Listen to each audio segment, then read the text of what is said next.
Tense किस भाषा से आया और इसका अर्थ क्या था? अब सबसे पहले यह समझो, टेंस कोई इंग्लिश का बनाया हुआ नियम नहीं है। टेंस शब्द की उत्पत्ति, टेंस शब्द आया लैटिन भाषा से। लैटिन भाषा में एक शब्द था टेम्पस। टेम्पस का असली अर्थ समय, वक्त, काल। लैटिन भाषा में टेम्पस का सीधा मतलब था काम किस समय में हुआ। यही से यह सोच पैदा हुई, एक्शन, टाइम, टेंस। लैटिन भाषा क्या थी? लैटिन भाषा क्या थी? अब यह समझना बहुत जरूरी है। लैटिन कोई मामूली भाषा नहीं थी। यह रोमन एम्पायर, रोमन साम्राज्य की भाषा थी। यूरोप की भाषाएं इसी से निकली, इंग्लिश, फ्रेंच, स्पेनिश, इटालियन। इसलिए इंग्लिश ग्रामर की जड़ें लैटिन भाषा में हैं। लैटिन में टेंस का मतलब क्या था? वर्ब को बदलकर टाइम बताना। मतलब अलग अलग शब्द जोड़ना जरूरी नहीं था। वर्ब का रूप बदलते ही पता चल जाता काम हो चुका है, काम चल रहा है या काम होगा। यानी वर्ब ही टाइम बोल देता है। इंसान को टेंस बनाने की जरूरत क्यों पड़ी? अब असली कारण समझो। मान लो कोई बोले मैं खाना खाता। अब सुनने वाला सोचेगा अभी खा रहा है या कल खा रहा है या कल खाएगा। यह कंफ्यूजन खत्म करने के लिए इंसान ने कहा काम के साथ टाइम को भी बताना पड़ेगा। यहीं से टेंस पैदा हुआ। हर भाषा में टेंस क्यों होते हैं?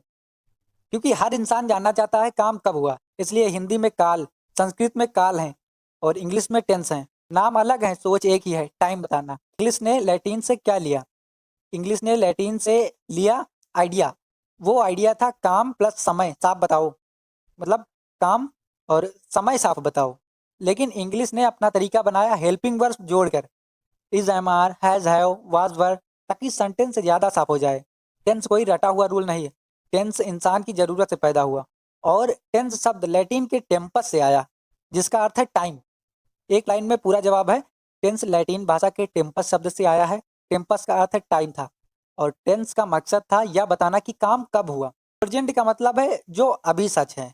मतलब अभी होता है, रोज होता है या हमेशा रहता है, सच रहता है, वही प्रेजेंट टेंस है। जैसे कि मान लो एक बच्चा है राजू। ठीक, मैं पूछता हूँ राजू क्या करता है? उत्तर, राजू खेलता है, राजू स्कूल जाता है, राजू दूध पीता है। टेंस बनाते समय दिमाग क्या सोचता है? पहला सवाल कौन, दूसरा सवाल क्या करता, तीसरा सवाल कब करता। अब सुनो, अब एक एक करके समझते हैं। सब्जेक्ट क्या है और क्यों आता है? पहला सवाल काम कौन कर रहा है, दूसरा राजू खेलता है। यहाँ कौन खेलता है? राजू। सब्जेक्ट क्या है? राजू। सब्जेक्ट क्या है? राजू। अब आगे देखते हैं। इंग्लिश में आई यानी मैं, यू यानी तुम, ही यानी वह, सी यानी वह, राजू। बिना सब्जेक्ट के इंग्लिश सेंटेंस बन ही नहीं सकता। वर्ब क्या है और क्यों आता है? अब दूसरा सवाल, वो क्या कर रहा है? राजू क्या कर रहा है? खेलता है ना। काम क्या है? खेलना। काम वाले शब्द को कहते हैं वर्ब यानी क्रिया। जैसे ईट, प्ले, गो। वर्ब के बिना सेंटेंस बेकार। अब देखते हैं पूरा सेंटेंस कैसे बना। राजू खेलता है, इंग्लिश में राजू प्लेज। अब इसे तोड़ो। राजू है सब्जेक्ट, प्ले है वर्ब। क्योंकि यह रोज का काम है इसलिए यह प्रेजेंट सिंपल है। ठीक। अब सबसे बड़ा सवाल, ही सी के साथ वर्ब में एस क्यों आता है? यह सबसे बड़ा कंफ्यूजन है। यहाँ बच्चे सबसे ज्यादा अटकते हैं। I play, you play, he plays. सब सवाल, प्ले तो वही है, तो एस क्यों आया?